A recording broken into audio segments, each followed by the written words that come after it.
गडचिरोली जिल्ह्यात थंडीत राजकारण 50 डिग्रीने तापले।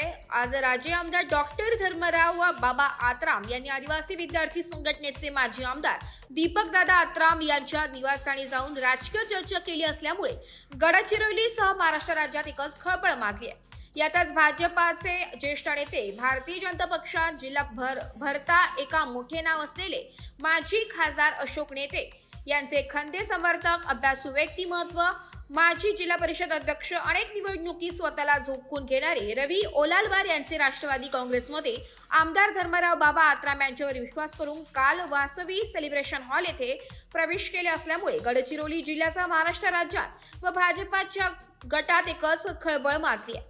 आरोप प्रत्यारोपाच्या फेरीत राष्ट्रवादी काँग्रेसचा मोठा राजकीय फायदा झालाय।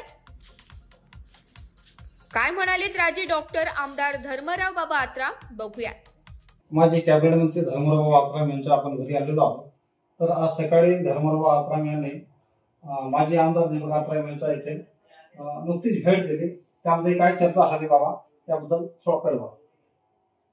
आज सकाळी मी माजी आमदार दीपकदादा आत्राम यांच्या घरी गेलो होतो, कारण की आता येणाऱ्या जिल्हा परिषद नगर परिषदेच्या निवडणूक आहेत आणि पंचायत समितीच्या निवडणूक असल्यामुळे आपला राष्ट्रवादीच्या ताकद वाढविण्याच्या दृष्टिकोनातून आम्ही बसलो। थोडंफार त्यांच्याशी चर्चा झाली प्राथमिक, आणि त्या दृष्टीने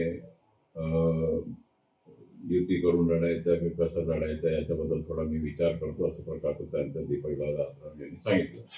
परंतु लवकरच त्यांच्यासोबत पुढे चर्चा होईल आणि त्या दृष्टिकोनातून आता आम्ही दोघे मिळून लढायचं असं सध्या ठरलेलं आहे। भाजपचे दिग्गज नेते रवींद्र ओलालवारजी हे सुद्धा आपल्याकडे आलेले आहेत, तर त्यांचं काय मत होतं, कारण ते कसं काय आले आपल्याकडे?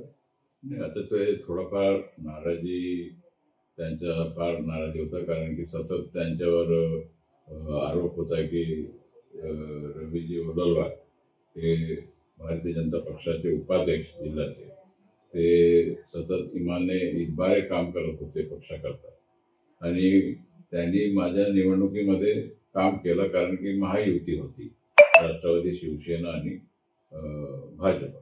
तर भाजपाच्या असल्यामुळे त्यांनी माझ्याकरता काम केलं विधानसभेमध्ये, आणि त्यामुळे आणखी अधिक नाराजी आमचे घरचेच जे आमचे चुलते आहेत त्यांनी त्यांच्यावर आरोप केला की हे धर्मराव बाबाचे माणूस आहे आणि हे आमच्या पक्षाचा नाही आहे, म्हणून यांना कोणत्याही पदावर त्याच्या येऊ नये अशा प्रकारचा त्यांच्यावर आरोप करून त्यांना बाध्य केलं पार्टी सोडायला। म्हणजे जो इमाने काम करत होता, पार्टी संघटन वाढवलं त्यांनी, त्याला आता नाईलाजाने मी म्हटलं की